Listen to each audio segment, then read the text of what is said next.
Alors, partie B, détermination du bénéfice total. On nous dit justifier que la fonction bénéfice total, B, est la primitive de f qui s'annule en 1. Donc, il y a unicité de la primitive. Donc, première chose, vous pouvez rajouter donc économiquement une explication. Vous dites que la dérivée du bénéfice total est égale au bénéfice marginal.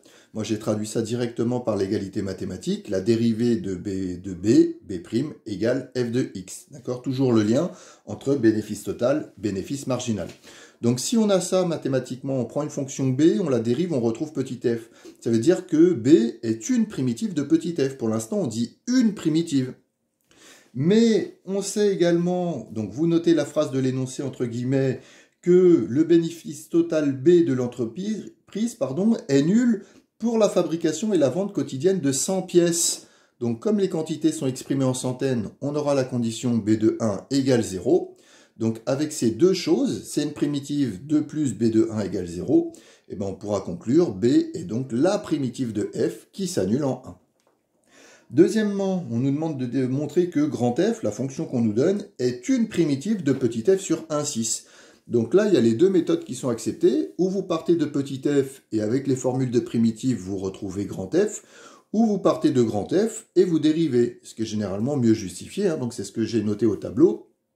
Donc, moins 0,5 fois la dérivée de x au carré 2x, donc n'allez pas dans l'autre sens, faites pas les primitives, c'est bien la dérivation ici. 5 fois la dérivée de x5, moins 4 fois la dérivée de ln de x, 1 sur x. Je retrouve ça, n'oubliez pas de noter égale f de x, ça doit être votre conclusion. Donc, grand f' égale f, ça veut dire que grand f est une primitive de petit f sur 1,6. Ensuite... Pardon, problème technique. Ensuite, troisièmement, on nous demande de justifier en fait la fonction grand B, donc de la trouver. Alors, on vient de trouver que grand B, c'était la primitive de petit f qui s'annulait en 1.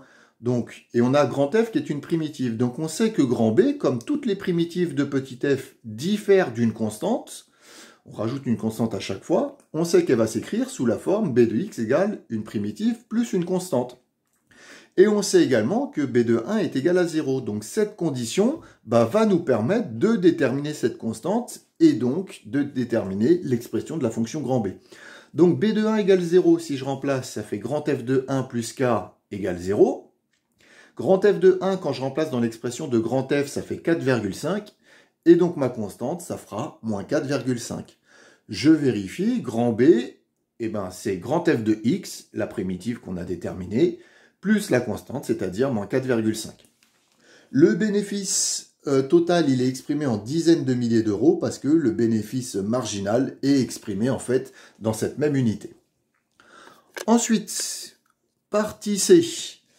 Alors, en utilisant les résultats des questions précédentes, dressez le tableau de variation de la fonction b sur 1,6. Vous rappelez quand même ce que vous utilisez. Par définition, grand B, c'est une primitive de petit f, c'est-à-dire que sa dérivée b', c'est la fonction petit f. D'après le deuxièmement petit b, je ne vous remonte pas le tableau sinon tout va tomber, on sait d'après le deuxièmement petit b que le signe de petit f, c'était positif sur 1,4 et négatif sur 4,6. Donc on a le signe de la dérivée. On va pouvoir en déduire les variations de la fonction b. Elle sera croissante sur 1,4, décroissante sur 4,6. Vous rajoutez les valeurs des extrémums, l'image de 1, l'image de 4, l'image de 6. Gardez les valeurs exactes.